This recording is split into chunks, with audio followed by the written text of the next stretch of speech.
That's a nice thing. We can just kind of like jump right into it because there's no bans. So, you guys saw our two decks. We played a lot. We practiced a lot with our discard deck here. The reason we practiced with this is just because this is a deck I'm less familiar with. I needed to kind of like figure out how to play a few different matchups. I feel pretty on board with it. The other deck we submitted was a Lee Sin version. This is pretty close to Teal Red's version of Lee Sin. We're not running Horn of the Dragon, and instead we're trying to basically be kind of like full anti-aggro tech. We built this tournament lineup to try to smash aggro as much as possible. There's a lot of players running Lee Sin, but Lee Sin is a much harder deck to target.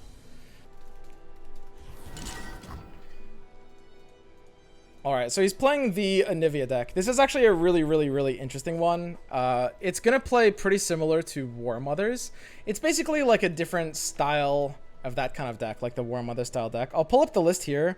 A really important aspect of tournaments is, like, you know, playing around specific cards the opponent has. So it's kind of important for me to show you guys what we're thinking about, what we're playing around, and talk about his deck a little bit. I know I'm roping. He's got 2 Entreats, 2 Chronicler of Ruin, Harrowing. That's going to be interesting. Might put some pressure on us. I'll talk a bit more later when I'm roping less.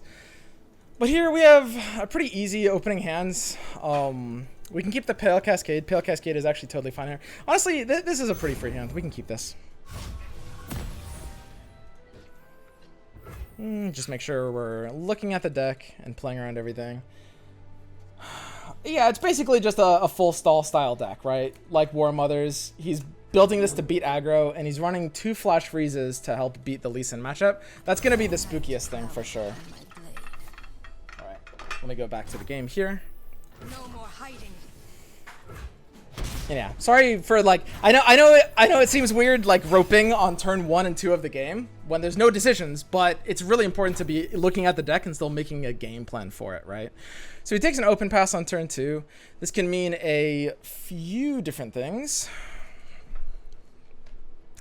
We don't necessarily want to go like super committal with stuff here. We do want to set up ourselves into a decent open attack to beat Hands of Avalanche. I think just going for the Mountain Goat here is perfectly fine. He doesn't really have anything in his deck that feels awkward right now.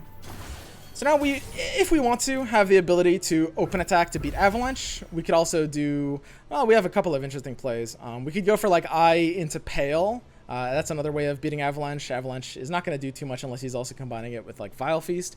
That would feel good as well. The only problem is if he actually plays Vile Feast from hand, that feels a little bit awkward because the ability for it to like block my goat, I don't really want to let happen. And it's a little early for Eye to really be getting value out of this hand. I'd like just open attacking here.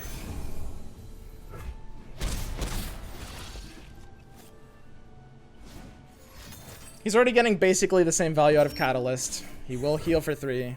There's a potential for like weird pass things to make him heal for 2 instead, but I think that's fine. And the question is, are we banking full here for the lead turn? I think banking full is just better. Eye of the Dragon does have some offensive potential as a card. Like, you can use the Dragonlings just as little, you know, attack damagers. It's definitely going to be less useful here. At 5 mana, he's not threatening much very scary, right? He usually passes or plays a Kindly Tavern Keeper here. Or threatens maybe like an Avalanche, but we're really protected against Avalanche anyway. Yeah, and that's a pretty weak Avalanche, all things considered. We could try to keep the Mountain Goat alive. I think that's pretty much not worth it. We have to be fine with just like letting this Avalanche happen. If we keep the Mountain Goat alive, we can actually, if he has Vile Feast, he'll have to use it right now and the spider will die to the Avalanche, because otherwise I will gem the goat outside of the range. To be able to keep the goat alive, I might have to do like a weird Dusk Petal turn, but I don't mind developing Diana before the next attack. Yeah, I think I will do this. I think this is actually totally fine. And this is a matchup where we don't really need to be playing Lee early at all, because we're just trying to threaten as much aggression as possible. So if he wants to kill the goat, he actually has to use Vile Feast and have the spider die to the Avalanche, because I am gemming my goat out of spider range immediately. And then we can just kind of play our Diana for cheap. It looks a little weird how we played this, but we often want to be open attacking into him anyway. We're getting the Dragonling, which again does represent 2 value. It's not useless, and like losing Diana's Challenger doesn't matter that much in this kind of game, right? A loose Avalanche like that could easily mean he has 2. And we do want to make sure we're playing around that. The Dragon Link here has decent offensive potential. So now he has the Vile Feast. He does get to develop a blocker, but it's a lot less useful.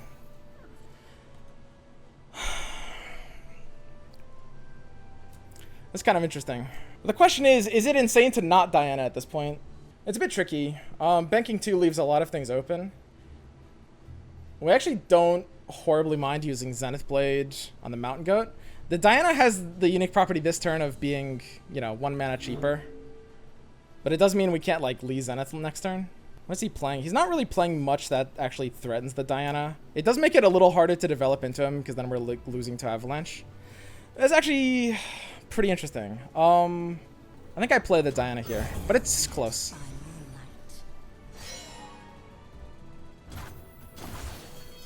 What is gained when you return malevolence? So we have to worry about the other answers his deck has. He's running like a really good, like a heavy committed anti-aggro lineup, which means likely options are stuff like Withering Wail that we have to worry about this turn. That's probably the scariest thing, and we unfortunately don't have a counter to that, which is pretty sad. We don't have the ability to slow play this with a pass either. I think we might have to open Zenith Blade. It's just a nice proactive play. This curve is really awkward. We kind of needed the top deck to be something better than Concussive Palm here. Yeah, this actually kind of sucks. I think we're probably forced to open attack. Like, we have to be okay if he whales us here. Not all mean well. It's just so much shuts us down if we don't open attack. Okay, so we're getting a free gem. We're doing a good bit of chip damage. Maybe he actually doesn't run enough development punishes in his deck. Because unlike War Mothers, it's not running like Trundle versions. Because if we look at his deck, I mean, he's already used the one Avalanche. He's kind of telegraphing that he might have a second one. I think the odds say I should develop there. And if he has a second Avalanche, that kind of sucks. But we have to deal with it. We can also develop something like Zenith Blade that is able to beat out second Avalanche. That's fine too. And I guess this is the turn where we play Lee Sin. We have 2 of them, so it's not that bad if he kills one either. His deck to kill Lee Sin would need Vengeance or Ruination, basically. And he's running 2 Ruination. Alright, we don't have a great start here. It's like double Zenith Blade Concussive Palm draw felt pretty awkward. Deep Meditation is a great top deck, though, that can help us bail out this hand. So he's got 7 mana. He took a very non-committal entry. We know what he drew with that. Anivia is the only champion in his entire deck. If we commit to a Zenith Blade, he can counter it with either Grasp or a Vengeance, depending on which unit we use it on. We kind of need to play 2 spells this turn. It is pretty imperative that we do play 2 spells this turn. It's not the worst thing getting a Zenith Blade countered. It's just a bit of a commitment. I think right now the best play is to use a Zenith Blade. If we Zenith our Lee, and if he's forced to Vengeance it, he gets set back really, really far, and we have another Lee anyway. We also get to draw the 3rd Vengeance. I think this has to be fine. Like, we're totally feeling good. The interesting thing about Zenith Blade is the Daybreak effect is completely detached from the buff. It's 2 different effects. So if he Vengeances, he doesn't fizzle our Zenith Blade, which is fine. His Anivia doesn't have a great attack here. Because our Lee will just kind of like block it for free. And he's tapped under a lot of responses, which means I could actually just play another Zenith Blade here. Honestly, looks pretty great. Yeah, I'm pretty happy just Zenith Blading Diana. Now that he's at 2 mana, he doesn't really have enough for almost anything threatening. We do need a second spell for the Eye of the Dragon and the Deep Meditation next turn. And his attack really doesn't do that much to us here. So this looks like a perfect time to just Zenith Blade, second Zenith Blade on Diana. I used the one he didn't. I'm supposed to use the one on the right side because that's the one he has vision of. It literally isn't going to make a difference, but it's technically a misplay. You guys got me. Another question is, you know, are we flipping Lee Sin here? I think we are probably going to open with the Lee Sin flip. We can do it fully next turn since we've played the 2 spells we need. So we're going to open attack with a Lee Sin flip. We have Hush. We have 9 mana. We need to play 3 spells for Lee Sin to be able to flip here, which is going to be pretty easy. We can do it, like, if we do need to open attack. We can't Zenith Blade. So we could do, like, a Gem Sonic. I'm a little hesitant to use my second Lee Sin here, so I think I'd rather do, like, Deep Meditation plus Gem plus something we draw off of Deep Meditation. The question is, how likely are we to need Hush here? And the answer is not actually that likely. He is basically going to need Vengeance to not die, and if Deep Meditation had drawn Vengeance there, we would have been in a really, really good position. Oh well. Yeah, I mean, at this point, we're basically assuming he has Vengeance, because that's the only way he lives. I think we can keep these spells reactively. I think that's totally fine. So what we're going to want to do is we're going to want to... Yeah, we can go ahead and just Guiding Touch face, and then Gem to level the Lee Sin. Spread our units power around.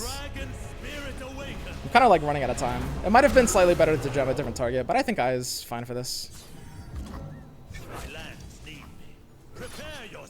Because he has a hard time blocking Eye and still, you know, maintaining face. We have stuff like Pale Cascade. Usually what happens here is he Vengeances, and... Ooh, yeah, Glimpse is fine too. So he's taking quite a bit of damage here. That's an interesting Glimpse. He could totally still have the Vengeance. It's an interesting play where we could go for Hush to not let the Anivia summon an egg. The biggest issue with this is he does have a really good way of like rekindling this round. His deck is running 3 rekindlers. I think the best play... And the rekindler is a little scary. I mean, we can go for a little bit more damage here. We do need to activate more Nightfalls aggressively. I think we could just go for Pale Cascade in this case, actually, since we don't really have over the top with this deck. We could have also just submitted it.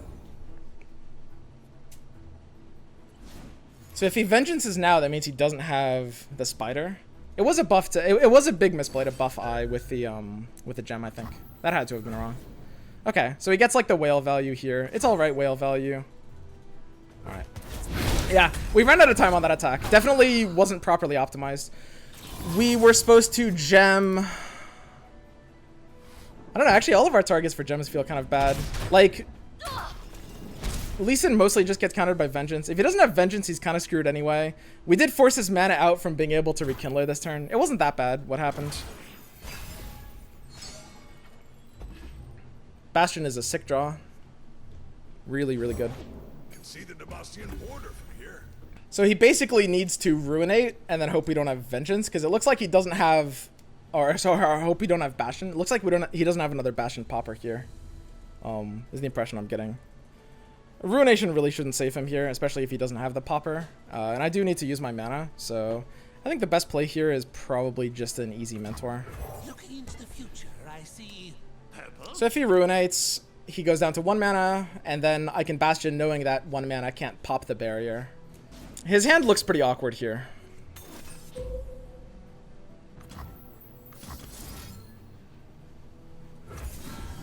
Conflict is all in the mind.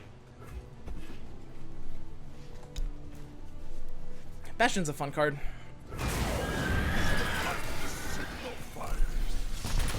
So his Anivia Egg is gone, and he's out of mana, so we do have an open attack that threatens lethal, which is really nice. It's actually important that we're able to develop Goat here, because we're still a little spooked to Vengeance, right? Like, we still need to play assuming he has Vengeance. We can't assume he's dead next turn, right? He could still win easily.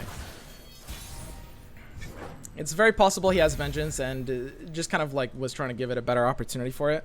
We do need to be able to do as much damage as possible.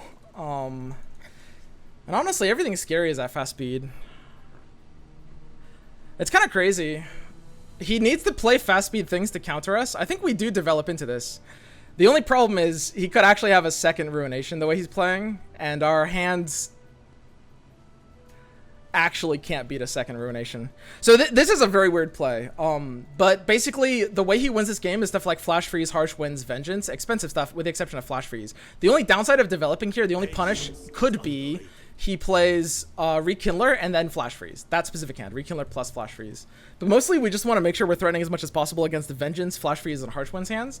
And to do that, we kind of do want to develop. I think we can start with Guiding Touch and see what we draw. Man, the fact that our goat is dead to most things does feel pretty bad. We have to threaten lethal against a lot of hands. I think what we do is we just gem once each.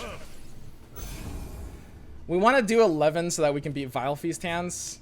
Or not beat Vile Feast hands, but make sure that hand forces out a Harsh Winds or a Flash Freeze. That's our only objective right now. We want to make sure we're forcing out those cards, basically. Because each one of those is kind of like an extra turn of life for him, right? Like, no matter when he uses them, a Flash Freeze is basically an extra turn of life. So it could be Grasp here, or he just lets it through. Okay, I'm fairly happy with this. Goat sends him down. I don't think I'm modifying this at all.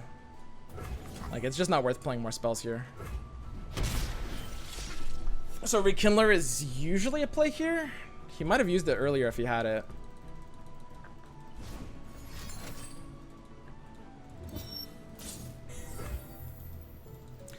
So we have a unique turn where he's tapped under the ability to Grasp. I think this honestly makes my play just Zenith Blade on the Mountain Goat.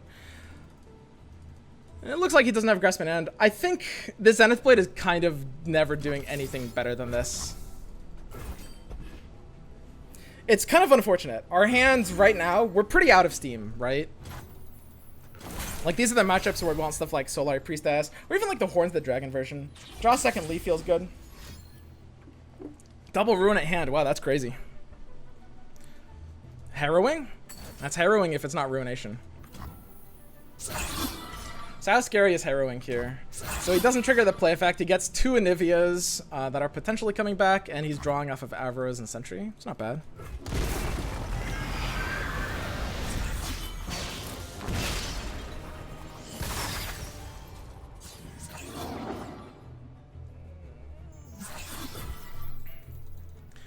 So the question is, does he need to attack us here?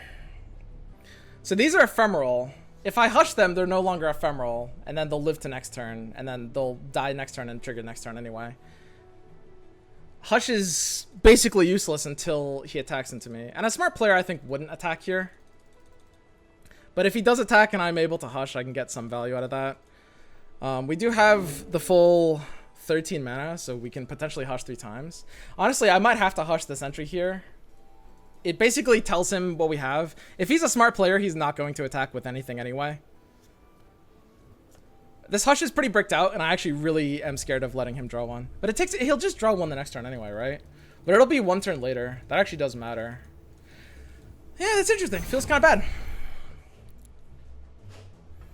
His deck is definitely built in a way to try to diminish Hush value as much as possible. Like, it's really not doing much here. These old eyes still see far and clear. I really just want to deny his draws, honestly. Like, his draws are the scariest things for me. The only problem is, like, Hush doesn't matter because we can't actually kill the units without him attacking into us here. So he was able to draw one off of that sentry. He's looking for a few things. The one nice thing is we can Sonic Wave. That really kind of fucks him up.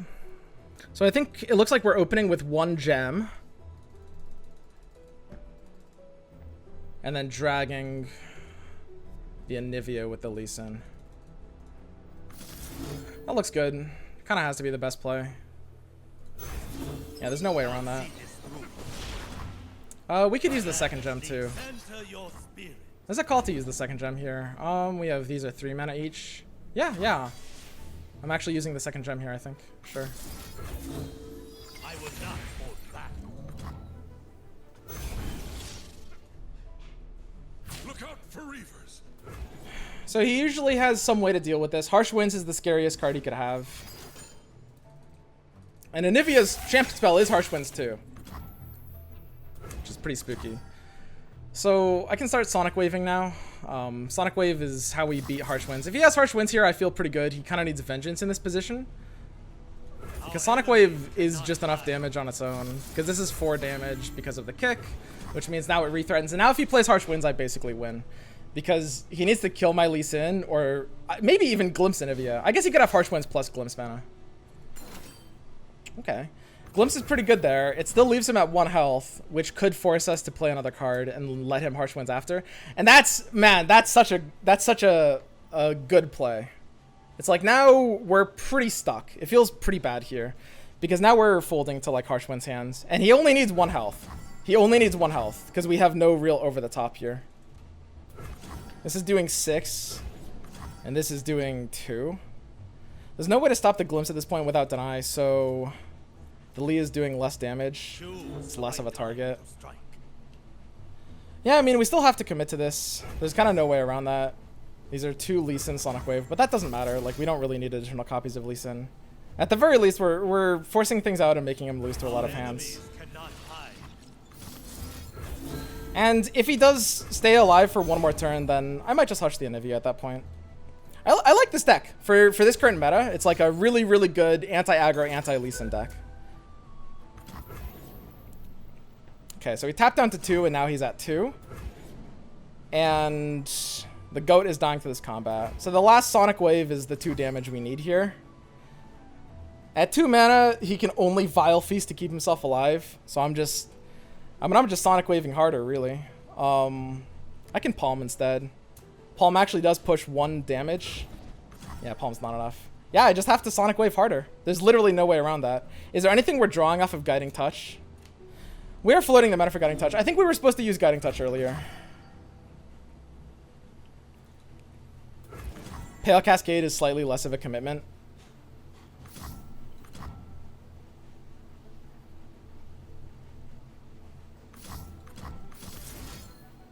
Our enemies cannot hide. This is pretty funny. And at this point, yeah, it's just Vile Feast, right? So I guess we're just striking this again. And it's a little hard for him to have Vile Feast. That was scary. Weird game. I think he had a pretty bad hand. I like his deck. It's a good deck for this tournament. I actually do think that. He had a bad hand this entire game. He was representing a bad hand every turn. Thank you, Dragon. So when we look at this tournament right now, the name of the game is 2 decks. Lee Sin and Bilge Nox, right? Period. And there's a lot of different versions of both of them. But Bilge Nox is mostly very aggressive in this tournament. There's literally all 6 Bilge Nox players are the full aggro version. And on top of that, here, let's play a discard deck. I don't want to rope. I'm sorry that I'm taking a long time with these decisions. It's important to obviously play around everything. I know.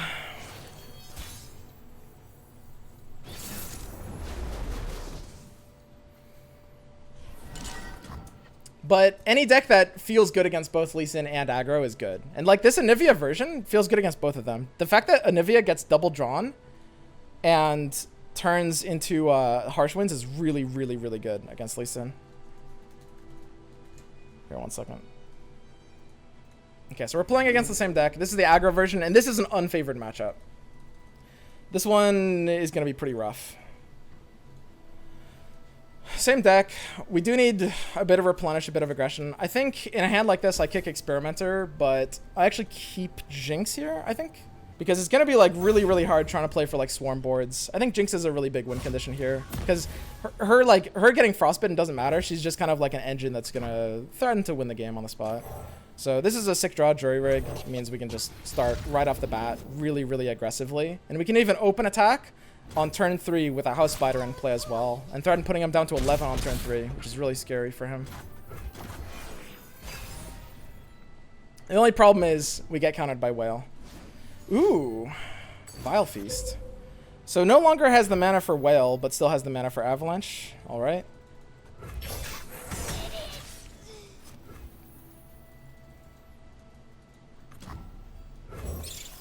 So the question is, how much am I minding an Avalanche here if he uses one?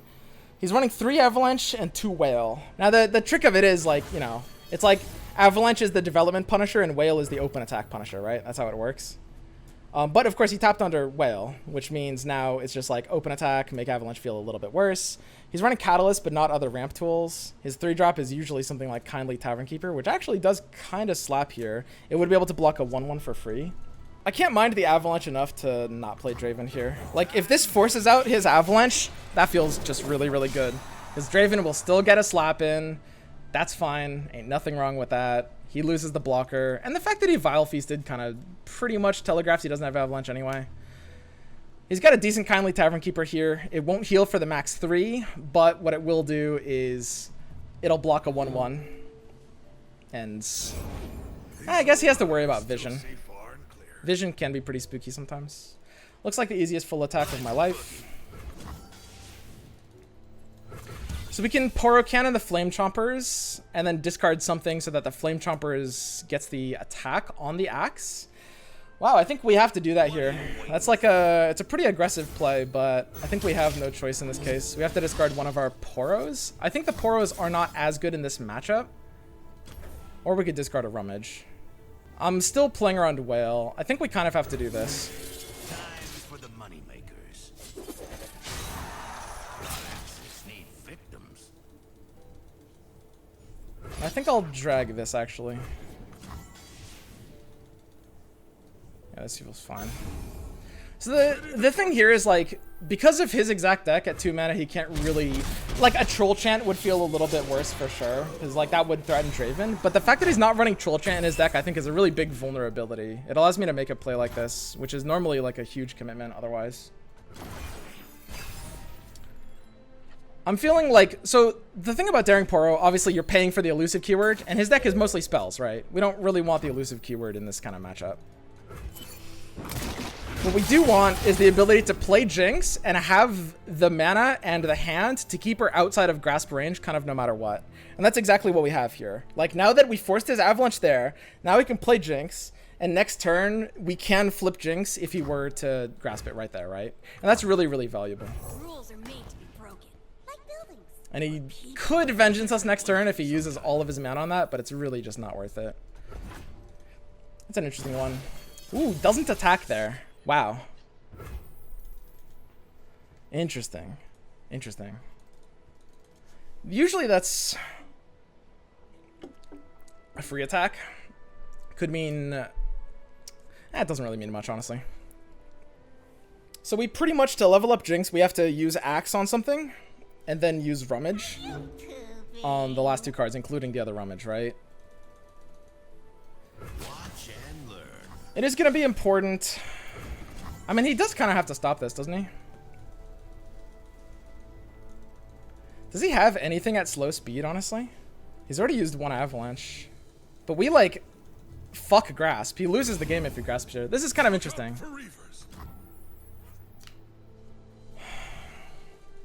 So it's fairly likely that his option is Whale. Yeah, I think developing there had to have been a little bit better. It's weird figuring out the best way to level Jinx in that situation.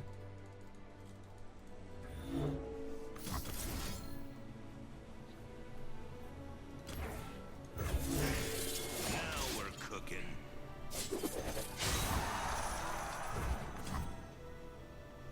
Are we always just leveling up Jinx here? I don't know. Jinx is a very, very weird card in this deck. I think we're always just leveling up Jinx here.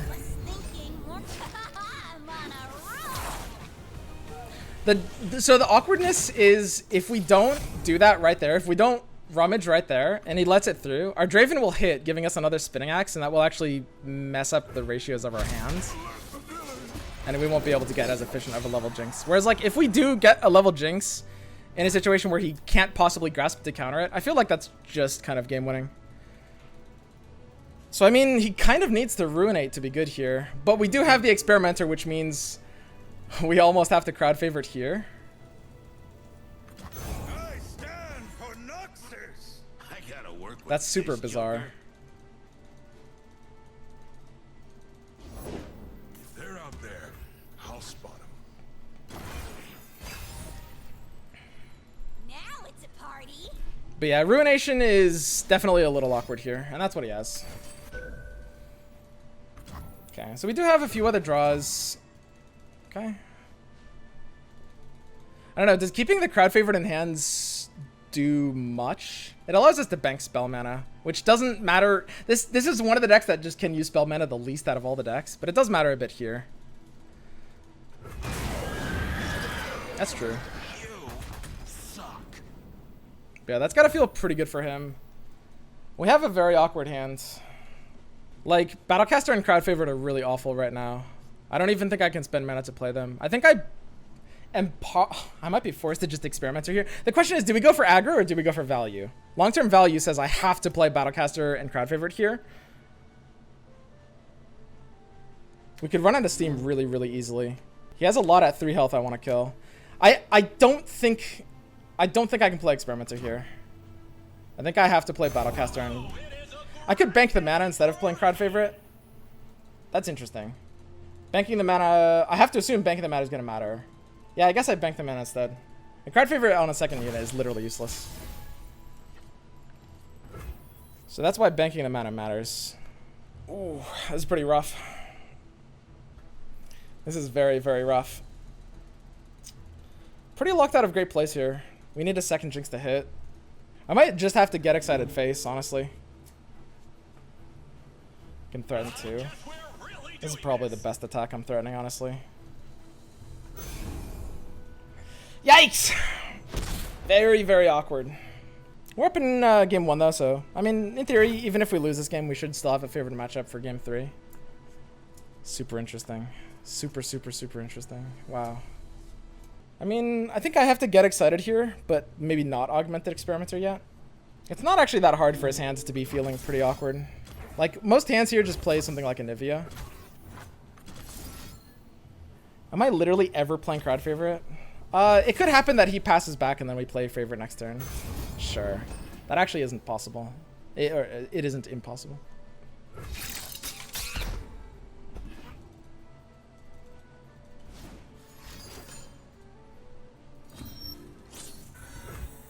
And now Crowd Favorite is mana free right now.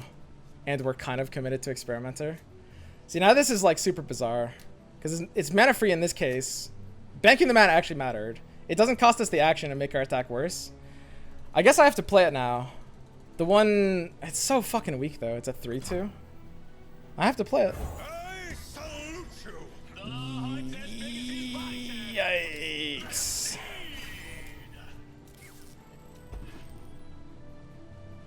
Yeah, this is pretty bad. We didn't have like as much of a nut draw. His deck is, as I mentioned, it's very anti-aggro. Him being at 8 health is just too bad for us here, I think, for sure. I mean, he's never getting value out of attacking here. And he literally can't attack here. Unless I play Biggest Fan. And then he has somewhat of a reason to. I guess I'm Biggest Fanning first. The only awkwardness with Biggest Fan is Draven's not really a good draw for us here. So Biggest Fan, he looks free because we're discarding our entire hand anyway, but he actually has a pretty negative effect at these stages of the game. So we were completely forced into using this now. On the verge of something. What science without a little risk? Zonite's interesting. It does give us a bit of a potential to open attack there. So killing the Anivia does basically nothing because he's, you know, getting the Anivia. Yeah, okay. I guess we're just stopping the 2 damage is the only thing we really can do here. Yeah, we're pretty dead to almost everything. I'm not sure how we're winning this game. Like, even if we draw Jinx, most hands will have, like, the Vengeance saved up to beat her. Jinx is our one saving grace here, though, for sure. Maybe developing into him and him having, like, a really bricked out hand. The question is, like, what's our best bet? Open attacking into him or developing into him? Because we have to decide now, because if we're open attacking, we have no choice but to Zonite, something we'd rather not. And if we're developing, then we should save the Zonite. So he's playing 3 Avalanches. He's playing Rekindler, but he actually hasn't had an Anivia die yet. And he's used 1 Ruination already. Heroine can even be defensive, funnily enough. I think developing in here is probably better. Because the scarier things are stuff like Whale. Yeah, and he's always going to have more healing hands. This is pretty over. This is pretty over. I mean, I'm going to play it out, obviously. If this was a ladder game, I would have conceded by now.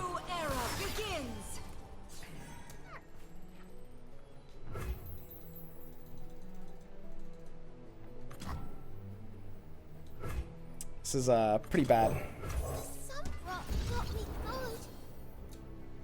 Yeah.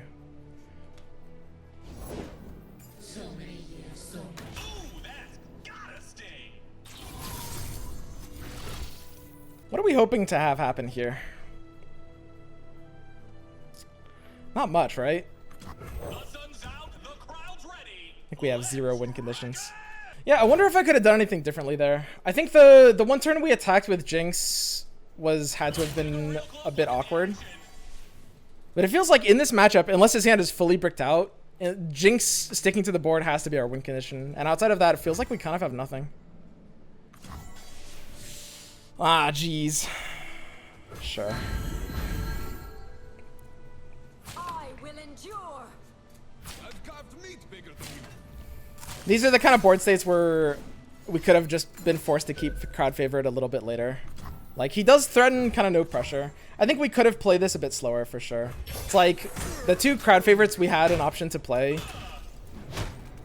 We're just kind of like hoping we top deck like Get Excited and stuff, when in reality, if you top deck like Augmented Experimenter, you get a full board, you stick like 1 or 2 crowd favorites. Against a deck as slow as his, that's probably a better win condition overall. Yeah, okay. That was definitely a misplay then. Like, we can kind of abuse the fact that his deck has no real like pressure and just play super slow. I definitely tried to go too fast against him. That's often how you're gonna lose on ladder to this. Feels bad. And this Jinx basically can't win me the game.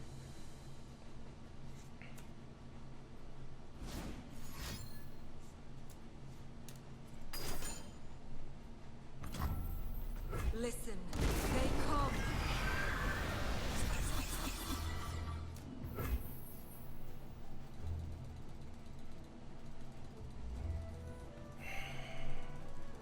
It's not even really doing much damage, right? For my homeland. Just killing my board. I'm innocent. Hey, buddy, what you doing? Does the Flame Chompers represent the potential to go face? He's not running like Atrocity or anything. So yeah, there's no reason to play Chompers here. I can play it after. Yeah, it literally doesn't matter what we block as long as we're blocking 3 health units. Yeah, okay. Sounds good.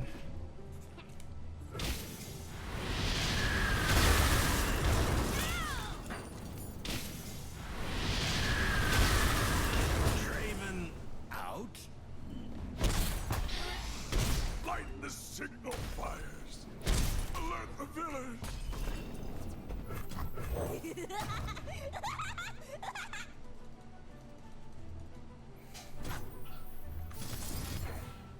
It means they like you.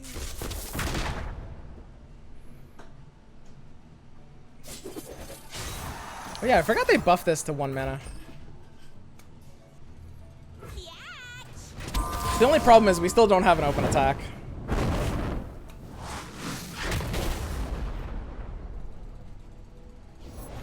Leave your back to the door.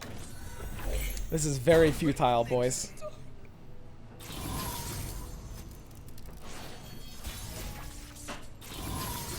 The Freljord's eternal guardian. That's interesting.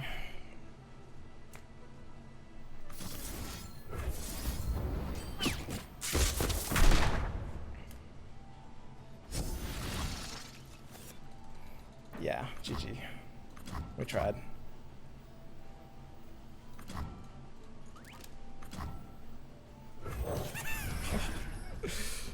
It's not even close. He should basically kill us next turn, almost no matter what. I can't see a world in which he doesn't. Tomorrow we rise anew.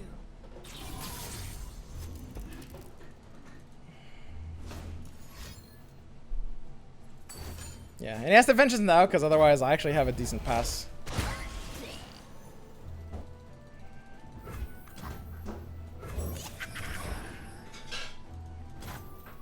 Yeah, if we played to protect our crowd favorites a little bit more, we could actually win this game.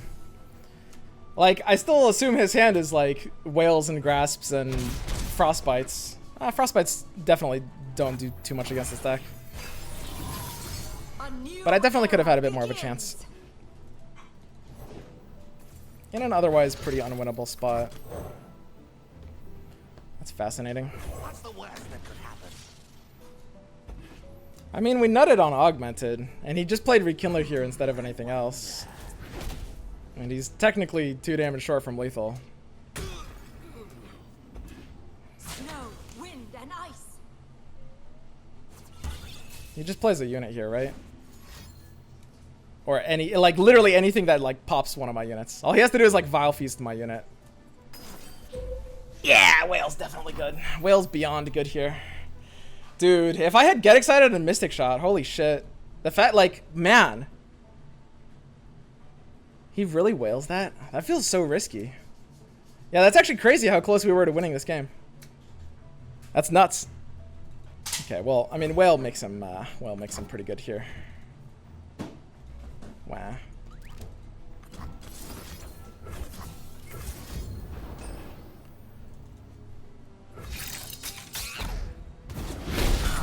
All right. Yeah, we misplayed that matchup. I think that definitely could have been a win for sure. All right, so now we're playing against Lee Sin. This is double Elim, right?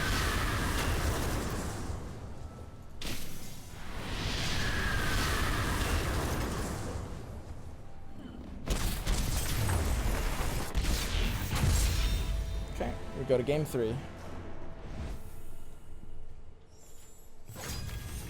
All right. So now we're playing this versus his, I believe it's a Lee Sin version. Let me go ahead and pull it up here. Oh, no, right. Sorry, it wasn't Lee Sin. He was, he's running the aggro one, which is one of the matchups we practiced for like an hour before the tournament. Let me go ahead and pull it up here. We can kind of look at it. I'm going to stand up and do some stretches. Oh, very important to make sure I'm staying active and limber.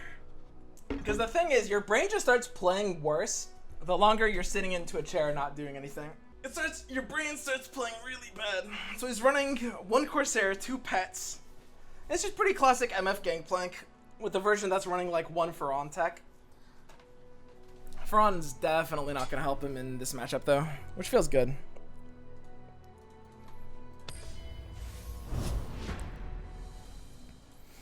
All right. I feel good though. I definitely learned how to play that matchup. Would have been ideal learning it before the tournament. But it's I kind of forget exactly like how weak the Anivia all-in deck is and how vulnerable it is to just like super slow playing. Just because it exerts literally 0 pressure. Okay. We're attacking on odds. I can't quite like Jinx in a hand like this. Crowd favorite also feels somewhat keepable, but I really want to just like nut with more early curve plays. So I'll just keep our 1-drop and House Spider.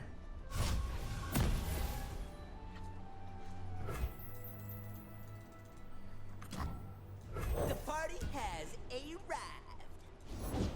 Let's get him, crew. Gotcha in my sights. I feel pretty happy taking that trade. That's part of the way you have to play around and make it rain, I think. Like, there's the consideration to like, oh, don't attack and then play the House Spider and then you can block more perfectly, but you really do have to play around to make it rain. Like, as long as you're playing around it, it's fine, but we can't really just, like, trading for that, getting a 1 health unit off my board, and then not making House Spider on 1 health unit is really important. So, good players draw Vision here. Oh, man.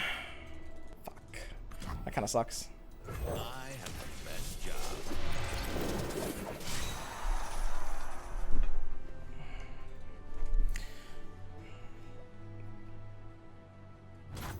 So the pass here is very interesting. At 3 mana, that pass is basically a make it rain. And there's this very interesting thing where I think he actually might have misplayed by not using make it rain yet, because now I actually have the ability to make it even worse with Flame Chompers here. I can also just Chompers into that and make his life kind of miserable. That's I think too awkward for a Chompers to take. But what I really like doing is just spinning axing here. Time for the money makers. And then just attacking with these 3 without the Chompers, I think.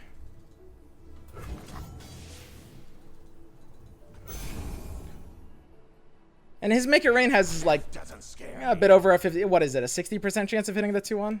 That should be 60%, right? Which is, you know, something you take sometimes, but that's fine. Wow. And he actually has nothing to play here. Wow, that's so good for me.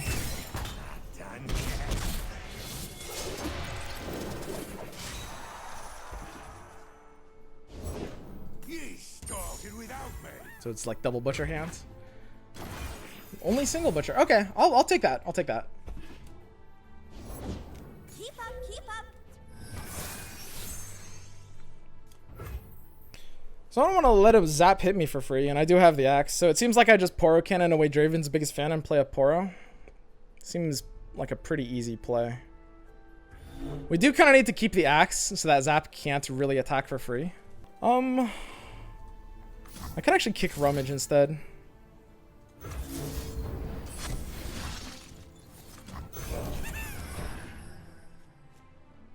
I think the way this usually plays out, we actually don't need Rummage. Time to get rich. I just want to make sure we have what. So to flip Jinx next turn. Oh, this is actually kind of interesting.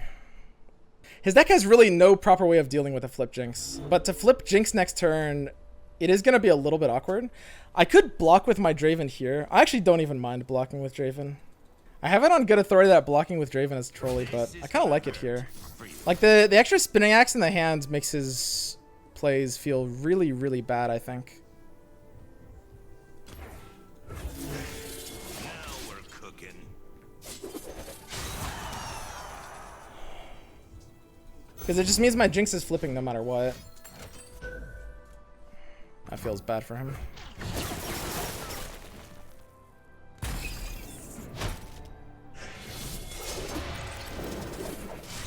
Like, if I have a flip Jinx on turn 5, I think his deck should just lose to that. And he doesn't have a board anymore. So, ideally, we wouldn't want to draw Draven here, right? So we should just chill. And then next turn, we play Fan and then Jinx. And then discard it with Spinning Axe. We are giving him, like, 2 developments into the block. That's actually pretty close. Because, like, if we draw Draven next turn, then we're committing to discard Draven. I'm actually pretty fine discarding Draven here. Because we do want to go more aggressively. Yeah, I guess I'll just fan here. Is there a downside to fanning here? Time for the main event. There's a lot of things like House Spider that we'd rather play. That is true. Jinx stands for Jinx. Durr. I'm basically Yeah. 1/8 gay. I think there's probably no point in committing it. I have my orders. And this is like a really, really sick spinning axe.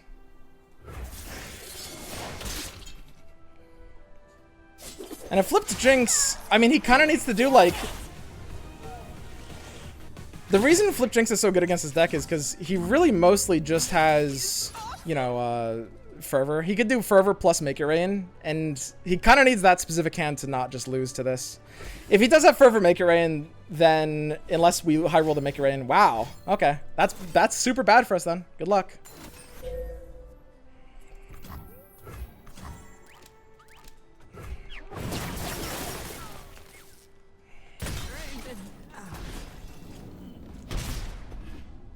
That's interesting. Okay, seems good. Now it's a party. I mean, he had the nuts hands, and we had like the 25% out to dodge the nuts. Dead men tell my tale. The sump rock taught me Owen's fairy blast from the past. Well, Let them bleed out.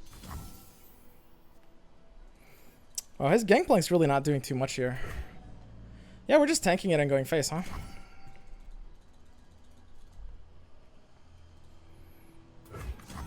Looks like it.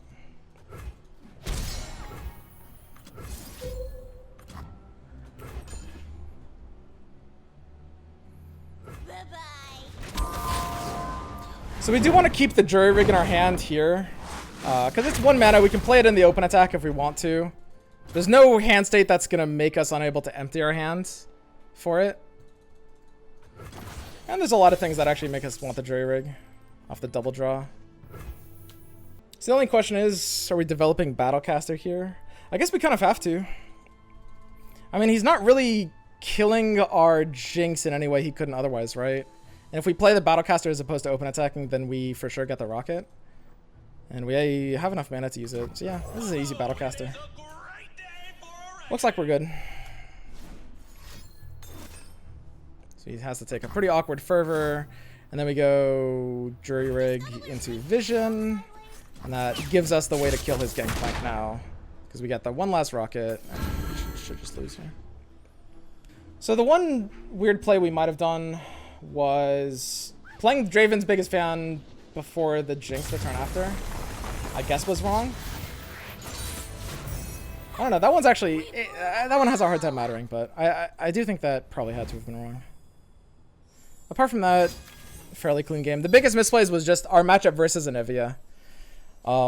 Against the Anivia, because they have no pressure, you can just like slow play. And honestly, it's kind of crazy. You can end up outvaluing Anivia just because they don't put any pressure on you at all for the entire game. And they also don't even have like a ton of like value draw cards. Like usually they're glimpsing.